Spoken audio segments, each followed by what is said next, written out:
విజయ్, ఏందబ్బా మాట్లాడు? ఏం ఆలోచిస్తాండావు? ప్రసాద్, హాల్లోంచి బయటకు వచ్చినాక కూడా ఇంకా నేనొక్కడినే సినిమా మూడ్‌లోనే ఉన్నా. నాకు ఆ సినిమా చాలా నచ్చింది. ఒరే, అంతే నచ్చిందా? కాన్సెప్ట్ చాలా బాగుంది. ఒక స్టార్‌తో తెలుగులో, మన తెలుగులో ఇంత మంచి మూవీ తీస్తారని అస్సలు ఎక్స్‌పెక్ట్ చేయలేదు ప్రసాద్. స్క్రీన్ ప్లే అయితే చాలా బాగుంది. ఓ ఓ జనాలు రాడ్డంటున్నారుగా. అందుకే ఫస్ట్ డే సినిమాకొద్దంటే తీసుకెళ్ళాం. సినిమా స్టార్ట్ అయిన దగ్గర నుంచి ఎండ్ అయిన దాకా సైలెంట్‌గా చూస్తానే ఉన్నారు జనాలు. స్క్రీన్ ప్లే అంతలా కట్టిపడేసింది. కానీ వాళ్ళకి వీళ్ళు గోలలో చేయటానికి ఏం లేదు కదా! అందుకే బాలేదని. సరే, నాకు ఈ సినిమా నచ్చేలా చేసిన పాజిటివ్ పాయింట్స్ చెప్తాను విను. కాన్సెప్ట్, కాన్సెప్ట్ చాలా బాగుంది. స్క్రీన్ ప్లే చాలా ఇంటెలిజెంట్‌గా ఉంది. టిల్ ద ఎండ్ స్టోరీలో సస్పెన్స్ క్యారీ చేస్తూనే ఉంది. Sukumar direction. This is one of the best directed movies in Telugu. Cinematography and camera work. ప్రతి షాట్ స్టోరీలో ఫీల్ క్యారీ చేస్తూనే ఉన్నాయి. Perfect camera work for this story. Lighting, lighting లో చాలా డిఫరెన్స్ చూపించారు. మన తెలుగు సినిమాలన్నీ ఎక్కువ శాతం ఏదో ఒక అంబియన్స్ లైట్ యూజ్ చేసి తీసారా అన్నట్టు అనిపిస్తుంది నాకు. కానీ ఈ సినిమాలో ఇమేజ్ చాలా క్వాలిటీగా, చాలా రియలిస్టిక్ గా అనిపిస్తుంది. బ్యాక్గ్రౌండ్ స్కోర్, డిఎస్పీ గారు చాలా R&D చేసి చేసినట్లు అనిపించింది.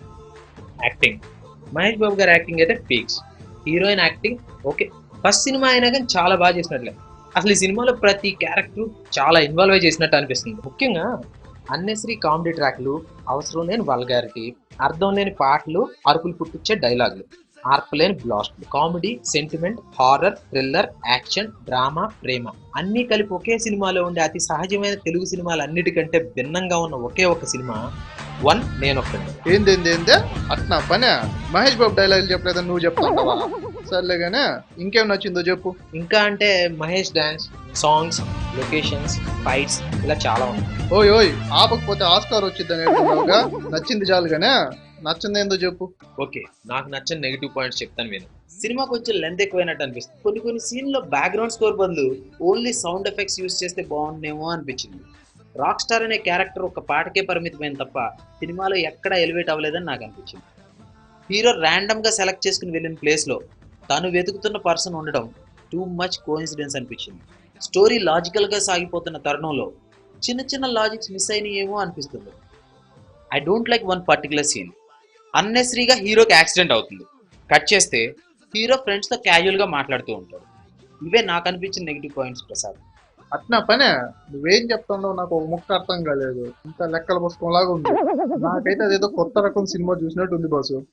కానీ క్లైమాక్స్ ఫైట్ ఉంటే బాగుండేది భయ్య. మహేష్ కూడా అదిరిపోయాడు భయ్య. ఫస్ట్ సినిమా అయినా క్యారెక్టర్కి భలే సెట్ అయ్యాడు. కథలో ట్విస్ట్లు అదిరిపోయాయి భయ్య. ఓవరాల్గా సినిమా నాకు చాలా నచ్చింది.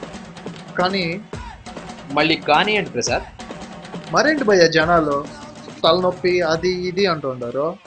మీకు ఎలా బాగుందో వాళ్ళకి అలా బాగాలేదేమో. మరి అలాంటప్పుడు నచ్చనోడు నాకు నచ్చలేదని చెప్పొచ్చుగా. సినిమా వేస్ట్, తలనొప్పి సినిమా, ఫ్లాప్ సినిమా అని రకరకాలుగా చెప్తారు ఎందుకు భయ్యా? ఎందుకంటే అలా చెప్పే వాళ్ళందరూ చాలా మేధావులు, పండితులు, పామర్లు. ప్రతి మనిషి గురించి, వాళ్ళ అభిరుచుల గురించి ఎంతో బాగా తెలిసిన దేవుళ్ళు అన్నమాట. వాళ్ళ గురించి ఎందుకు, ఏమిటి, ఎలా అనే చెత్త ప్రశ్నలు అడగకూడదు. కళ్ళు పోతాయి, టైం కూడా వేస్ట్. యో, ఇక్కడ చూసావా, జనాలే కాదు రివ్యూలు కూడా అలాగే ఇస్తుంటారు. ఇదేంటి మరీ ఇంత చీప్ గా రివ్యూస్ ఇస్తున్నారు? హా, ఎవడిష్టం వాడిది అయిపోయింది. సరే ప్రసాద్, నేనొక్కడనే సినిమా పైన వీళ్ళు ఇచ్చిన రివ్యూల మీద మనం రివ్యూ రేటింగ్ ఇద్దాం. Review on reviews.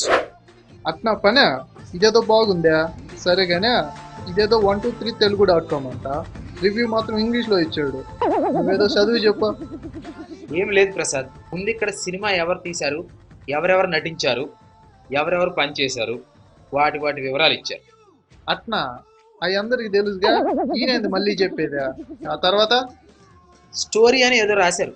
Gautam is a rock star with trouble childhood. Gautam rock star అంట. ఆ, యో ఆపు, సినిమా ఎట్టుందో చెప్పమంటే ఆ సినిమాలో ఏముందో చెప్తా ఉన్నాడా? పైరిస్ లాంటివాడేనా ఈయన కూడా? కథ వద్దుగానే, ఇంకేందో చెప్పు. ఏముంది, పాజిటివ్లు నెగిటివ్లు. పాజిటివ్లు మనం అనుకున్నవే, ఇక నెగిటివ్లు స్క్రీన్ ప్లే బాగాలేదంట, కథ ఎవరికి అర్థం కాదంట, ఈ సినిమా కంటే ఇన్సెప్షనే బాగా అర్థం అవుతుందంట, కామెడీ లేదంట, హీరోయిజం లేదంట, ఫైనల్ గా డిసప్పాయింట్మెంట్ అంట. స్క్రీన్ ప్లే బాగాలేదా? కథ అర్థం కాదా? కామెడీ లేదా? హీరోయిజమా? వామ్మో, ఎర్రని ఎండలో రగ్గొప్పుకున్నట్టు థ్రిల్లర్ సినిమాలో కామెడీలు హీరోయిజం ఏంటండి బాబు? ఈయనిచ్చిన రివ్యూకి నేను ఇచ్చే రేటింగ్ 5కి 1.5. ఇంకా తెలుగు మిర్చి .com రివ్యూ బై స్వాతి. ముందుగా స్వాతి గారు డైరెక్టర్ సుకుమార్ ఎలాంటి వారు, ఆయన ప్రేక్షకుల గురించి ఏమనుకుంటారు, ఆయన హ్యాబిట్స్ ఏమిటి, ఆయన తీసే సినిమాలు చూడటానికి ప్రేక్షకులకి ఎంత క్యాపబిలిటీ ఉండాలి అనే అంశాల మీద చాలా క్షుణ్ణంగా అధ్యయనం చేసి మరీ రాశారు. అర్రా, నోట్లోంచి శివలింగాలు చేతిలోంచి విభూతి కూడా తీస్తుందా?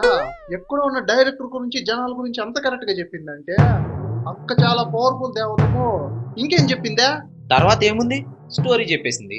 కలికాలం దేవతలు కూడా నిజాయితీ లేదు. ఏయ్ ఊరుకో, అది కాదంట.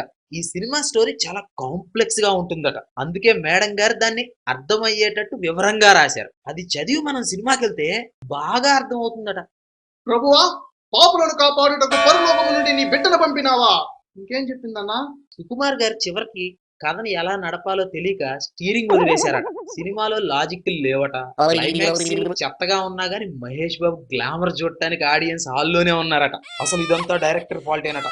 అసలు మహేష్ బాబుని ఎలా యూటిలైజ్ చేసుకోవాలో డైరెక్టర్ కి తెలియలేదట. సినిమా అనేది బ్రిలియన్స్ తో తీయాలట. అందరూ ఈ సినిమాతో సంక్రాంతి వస్తుంది అనుకుంటే ఈ సినిమానే సంక్రాంతి దాక్కుంటే గ్రేట్ అట.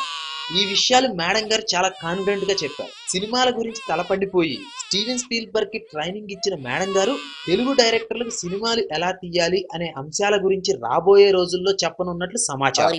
అక్క కథ రాస్తే ప్రొడ్యూసర్లు పరిగెత్తుకు రావాలి. డైరెక్షన్ చేస్తే డ్రైనేజ్ లో కూడా థియేటర్లో కట్టాలి. అక్క నువ్వు సినిమా తీయక్క, నేను రివ్యూ ఇస్తా. ఈ చేత్తో ఇస్తా. నువ్వు తెలుగు సినిమా దేవత అక్క. అక్క నీకు నేను రేటింగ్ ఇలేనకో. ఇంకొక రివ్యూ చూడు. greatanandhra.com ఇది కూడా అంతే.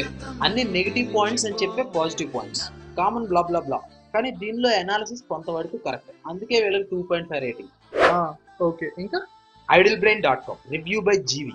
వీళ్ళ రివ్యూ కొంత రీజనబుల్ గా అనిపించింది. జీవి గారి అనాలిసిస్ బాగుంది. కొద్దో గొప్ప సినిమాల గురించి అండర్స్టాండ్ చేసుకొని రివ్యూ ఇచ్చినట్లు అనిపించింది. స్టోరీ కూడా పెద్దగా రివ్యూలు చేయలేదు. ఇప్పటి వరకు చూసిన వాటిలో నాకు కొద్దో గొప్ప నచ్చిన రివ్యూ. అందుకే idlebrain.com కి 3.8 రేటింగ్. బాటమ్ లైన్, మాకు సినిమా ఎక్సలెంట్ గా అనిపించింది. ఇది తెలుగు సినిమా అని గర్వంగా చెప్పుకునే అంత గొప్పగా ఉంది. ఇక నుండి అయినా ఇటువంటి టెక్నికల్ మూవీస్ మరెన్నో తెలుగులో వస్తాయని ఆశిస్తున్నాను. Thank you. నువ్వంటే పేరు కాదు, ఊరు కాదు, ఫేస్ కాదు, నువ్వంటే క్యాష్ కాదు.